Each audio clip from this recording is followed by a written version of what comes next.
जो कि south east England में रहता है। क्योंकि उसके माँ बाप नहीं है, वो अनाथ है, तो वो अपनी एक गुस्सैल बहन के साथ रहता है। अब इस पिप की बहन तो है गुस्सैल, और इसका जीजाजी जो है वो इससे बहुत फ्रेंडली है। इसके जीजाजी का नाम है जो कि इस गांव में एक लुहार का काम करता है। पिप भले ही जो से उम्र में बहुत छोटा हो, लेकिन ये दोनों जीजा साला होने के बावजूद भी अच्छे दोस्त हैं। तो दोस्तों, हमारे सामने अभी तक 3 कैरेक्टर आ चुके हैं। पहला पिप, जो कि एक अनाथ बच्चा है, दूसरी उसकी दीदी, और तीसरा उसका जीजा जी। तो अब हम कहानी को आगे बढ़ाते हैं। अब एक शाम, क्रिसमस की शाम को, पिप अपने माता पिता की कब्र पर जाता है, छुपता छुपाता, बचता बचाता। वहां उसे एक अपराधी मिलता है, जेल से भागा हुआ, जिसके हाथ में हथकड़ी होती है। वो अपराधी पिप को डराता है और कहता है कि मेरे लिए अपने घर से कुछ खाने को लेके आओ, और मेरे हाथ में जो हथकड़ी पहनी हुई है, इसको काटने के लिए अपने घर से कोई हथियार लेके आओ, वरना मैं तुम्हें मार दूंगा।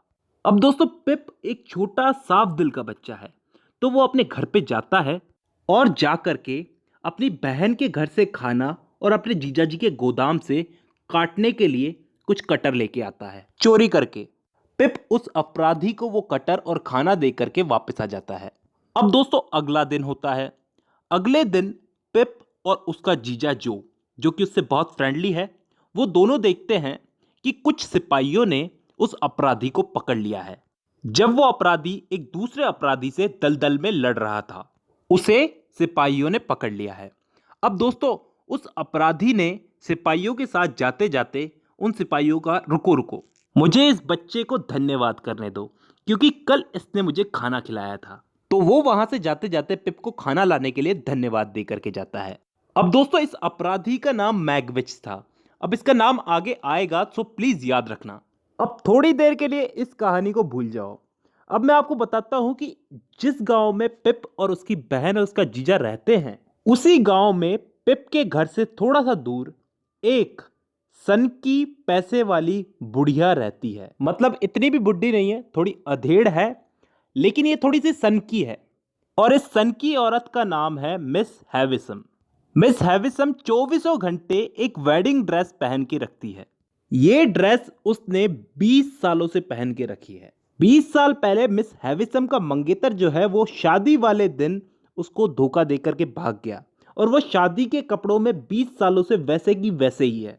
अब इसके बारे में मैं आपको क्यों बता रहा हूं, क्योंकि दोस्तों, थोड़ा समय बीता। एक पिप का अंकल है, वो पिप की बहन को जाकर के बोलता है कि तुम्हारा जो भाई पिप है, इसको मैं मिस हैविसम के घर पे काम पे लगा सकता हूं। वहां पर एक बच्चे की जरूरत है, और तुम चाहो तो वहां पे पिप को भेज सकते हैं। तो पिप की गुस्सैल बहन फटाफट से मान गई। अब पिप जो है मिस हैविसम के घर गया। वहां पे वो मिस हैविसम की एक सुंदर सी अडॉप्टेड बेटी एस्टेला से मिलता है।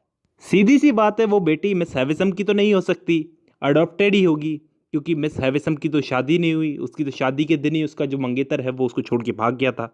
तो मिस हैविसम क्या है, मर्द जाति के प्रति घृणा से भर गई। वो बस बदला लेना चाहती है। कोई भी इंसान, कोई भी मर्द हो, उससे बदला लेना चाहती है। वो चाहती है कि जिस तरह से मेरा दिल टूटा, उस तरह से संसार के हर एक मर्द का दिल टूटे। वो एस्ट्रेला को बड़ा इसलिए कर रही है ताकि वो मर्दों का दिल तोड़ सके। वो एस्ट्रेला को सिखाती है कि संसार के सभी आदमी ऐसे हैं, वगैरह वगैरह। तो वो एस्ट्रेला के मन में संसार के सभी मर्दों के लिए घृणा भर रही है। तो अब मैं अपनी कहानी पे आता हूं। पिप जो है वो एस्ट्रेला से मिलता है। वो उससे मिलते ही प्रेम करने लगता है, जबकि एस्ट्रेला पिप को पसंद नहीं करती, उससे घृणा करती है। लेकिन पिप को तो उससे प्यार हो जाता है। लेकिन एस्ट्रेला को ऐसे लगता है कि पिप बहुत ही गंदा सा गरीब लड़का है और वो उसे पसंद नहीं होता। तो वो उसे साफ साफ बोल देती है। तो पिप को इस बात का अफसोस होता है कि वो क्यों एक मामूली सा लोहार है। अब उसे थोड़ी थोड़ी अपने स्टेटस से नफरत होने लगती है, क्योंकि वो एस्ट्रेला के लायक नहीं है। अब वो पढ़ना लिखना चाहता है और खुद को एस्ट्रेला के लायक बनाना चाहता है। और अपनी बढ़ती उम्र के साथ साथ वो खुद को एस्ट्रेला की तरफ बहुत ही उत्तेजित महसूस करता है।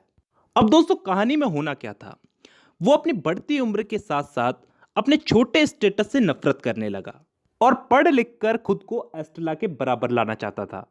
तो दोस्तों अब इस कहानी में क्या होता है कि जो है इसका जीजा, उसके साथ एक आदमी काम करता है जिसका नाम है ऑरलिक। वो क्या है, जो से थोड़ी सी नफरत करता है। उसने क्या है, जो से घृणा के चक्कर में एक दिन पिप की जो बहन है उस पर सर पे मार करके हमला किया। कोई चीज थी, उससे मार करके हमला किया, जिससे उसकी गुस्सैल दीदी की याददाश्त चली गई। तो पिप की एक दोस्त है बिडी नाम की, उसने पिप की बहन की बहुत सेवा की। यह बिडी पिप को बहुत पसंद करती है, लेकिन पिप चाहता है एस्टेला को। तो पिप को थोड़ा थोड़ा शक तो होता ही है कि ऑर्लिक ने जो है उसी ने ही मेरी बहन पे हमला किया है, लेकिन वो इस बात के लिए श्योर नहीं होता। अब दोस्तों एक रात क्या होता है, मिस्टर जैगर्स जो कि एक लॉयर है, वो पिप को आकर के बोलता है कि एक गुमनाम सहायक ये चाहता है कि पिप तुम पढ़ो लिखो, एक जेंटलमैन बनो, जिसका सारा खर्चा वो गुमनाम सहायक उठाएगा। तो इस बात को सुन करके पिप की तो जैसे लॉटरी लग गई हो, क्योंकि पिप तो पढ़ना लिखना चाहता था, एस्टेला के बराबर आना चाहता था। तो पिप ने ये अज्यूम किया, ये सोचा कि ये गुमनाम सहायक कहीं मिस हैविसम तो नहीं। तो कोई भी हो, हमको क्या करना है। लेकिन फिर भी एक तरह से उसकी लॉटरी लग गई, जैसा कि मैंने बताया था। तो वो तो लंदन जाने को फटाफट तैयार हो गया, लेकिन अपने पीछे वो जो और बिडी को नाराज छोड़ गया, क्योंकि जो और बिडी नहीं चाहते थे कि वो लंदन जाए। पिप उनको छोड़ करके जा रहा था। तो वो एक बंदा था मैथ्यू पॉकेट नाम से, उसके साथ लंदन चला गया। लंदन में पिप मैथ्यू पॉकेट के बेटे हर्बर्ट पॉकेट के साथ रहता था और वो दोनों अच्छे दोस्त बन गए। अब उसे लंदन में रहते हुए टाइम भी बहुत हो चुका था और उसने लंदन में हर्बर्ट के अलावा भी काफी दोस्त बना लिए थे। जब लंदन में रहते रहते कुछ टाइम बीता तो उसकी आदतें कुछ बिगड़ गई। मतलब वो खर्चीला हो गया, खर्च बहुत ज्यादा करने लगा। माना कि उसके पास पैसा ऐसी जगह से आ रहा था, उसे मालूम भी नहीं था कोई उसकी मदद कर रहा है, लेकिन फिर भी वो इतना खर्चा करने लगा कि पूछो मत। अब इतना खर्चा करने के बाद वो कर्जे में डूब गया।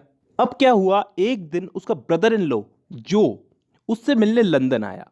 तो उसने जो से एकदम रूखा, एकदम पराया जैसा बर्ताव किया। भाई कहाँ तो वो एक उसका अच्छा दोस्त था और कहाँ आज उससे ढंग से बात तक नहीं करता वो। और आखिर जो बेचारा अपने गांव वापस चला गया। लेकिन दोस्तों इस बीच पिप कभी भी जो से मिलने उस गांव में नहीं गया, जब तक कि उसे यह पता नहीं चला कि उसकी बहन जो है उसकी डेथ हो गई है। पिप की जो गुस्सैल बहन थी, जिसकी बिडी सेवा कर रही थी, उसकी डेथ हो चुकी है। तब जाकर के पिप उस गांव में अपनी बहन के फ्यूनरल यानी कि अंतिम संस्कार में आया और आकर के वापस लंदन चला गया। अभी भी उसके मन में उस गांव के लिए, वहां के लोगों के लिए, अपने जीजा के लिए कुछ भी नहीं था। मतलब वो उनको बिल्कुल एकदम छोटा समझता था। लेकिन मिस हैविसम के लिए था, क्योंकि मिस हैविसम उसको लग रहा था मेरी सीक्रेटली मदद कर रही हैं। तो अभी इसका भी राज खुलने वाला है, इसका भी भेद खुलने वाला है कि सीक्रेटली इसकी मदद कर कौन रहा है। आपको याद है वो अपराधी जिसकी शुरू में इसने मदद की थी, उसको खाने को कुछ दिया था और उसकी हथकड़ी काटने को कुछ दिया था, वो इसकी मदद कर रहा था। एक रात मैगविच यानी कि वो अपराधी इसके पास आया, पिप के पास में। उस अपराधी को क्या है, देश से बाहर निकाल दिया गया है, निष्कासित कर दिया गया है। तो अब वो वापस आया है ऑस्ट्रेलिया में, उसने अच्छी खासी संपत्ति बना ली थी अपनी। अब वो वापस आया है पिप से मिलने। जब पिप छोटा था तब उसने उसे खाना खिलाया और उसका बदला ये इसको पढ़ा लिखा के जेंटल बना करके देना चाहता है। लेकिन पिप को यह बात जान करके बड़ा अफसोस हुआ कि मेरी जो मददगार है, जो मेरी मदद कर रहा है, वो मिस हैविसम नहीं है, ये अपराधी है। कि एक अपराधी मेरी मदद कर रहा है जिसे देश से पता नहीं कब का निकाल दिया गया है, और वो सिर्फ और सिर्फ इल्लीगली पिप से मिलने आया है। वो उस अपराधी को देख करके डर गया। अब होना क्या था, वो गया मिस हैविसम के पास में और जाकर के पूछा क्या ये बात सही है। तो मिस हैविसम ने भी कहा हाँ ये बात सही है। और दोस्तों अब मैं आपको एक बात और बताऊं कि एस्टेला की भी अब तक शादी हो चुकी है।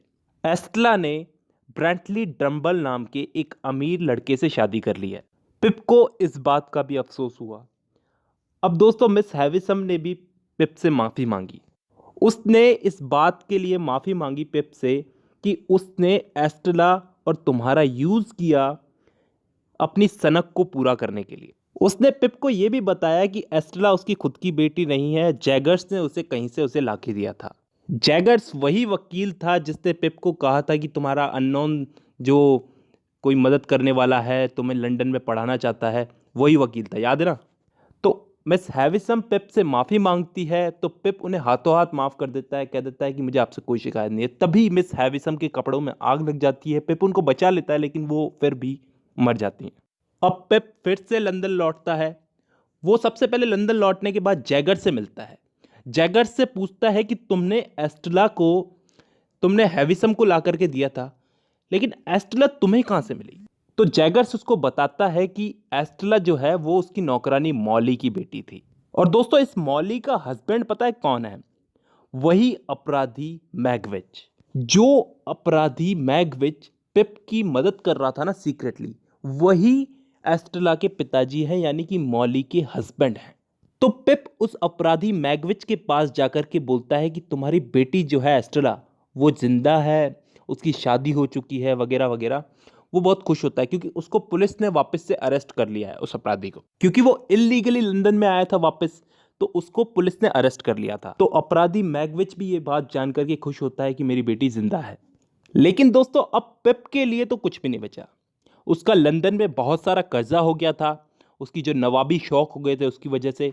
और दूसरी क्या है, एस्टेला के लिए जब वो पढ़ रहा था, एस्टेला की भी अब शादी हो चुकी थी।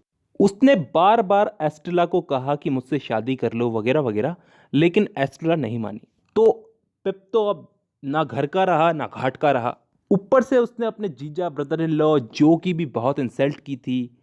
उसको जब वो लंदन में मिलने आया था तब भी उसने इंसल्ट की थी, जब वो गांव गया तब भी उसने इंसल्ट की थी। लेकिन जो पिप को अभी भी अपना दोस्त मानता था, वो वापस से लंदन आया, पिप के सारे कर्जे चुकाए और पिप को लेकर के गांव गया। अब जब वो गांव पहुंचा तो गांव पहुंच करके उसने सोचा कि अब मैं बिडी से ही शादी कर लेता हूं। लेकिन दोस्तों बिडी ने जो से शादी कर ली थी। अब पिप के लिए जो बिडी आखिरी उम्मीद थी वो भी चली गई। अब पिप के लिए कुछ भी नहीं बचा था। पिप बेचारा टूट गया था। उसकी जो ग्रेट एक्सपेक्टेशंस थी वो सभी टूट गई। उसको जो बड़ा आदमी बनना था, उसको एस्ट्रेला से शादी करनी थी, वो सब कुछ ख़त्म हो गया। एस्ट्रेला की भी शादी हो गई है, बिडी की भी शादी हो गई है। अब उसके लिए क्या बचा था? अब दोस्तों पिप ने क्या किया, 11 साल के लिए वो दूसरे देश चला गया कमाने के लिए, मर्चेंट बनने के लिए, यानी कि व्यापारी बनने के लिए। जो उसका दोस्त हर्बर्ट था ना, उसके साथ वो अब्रॉड चला गया व्यापारी बनने के लिए। 11 साल तक उसने व्यापार किया वहां पे, लेकिन शादी नहीं की।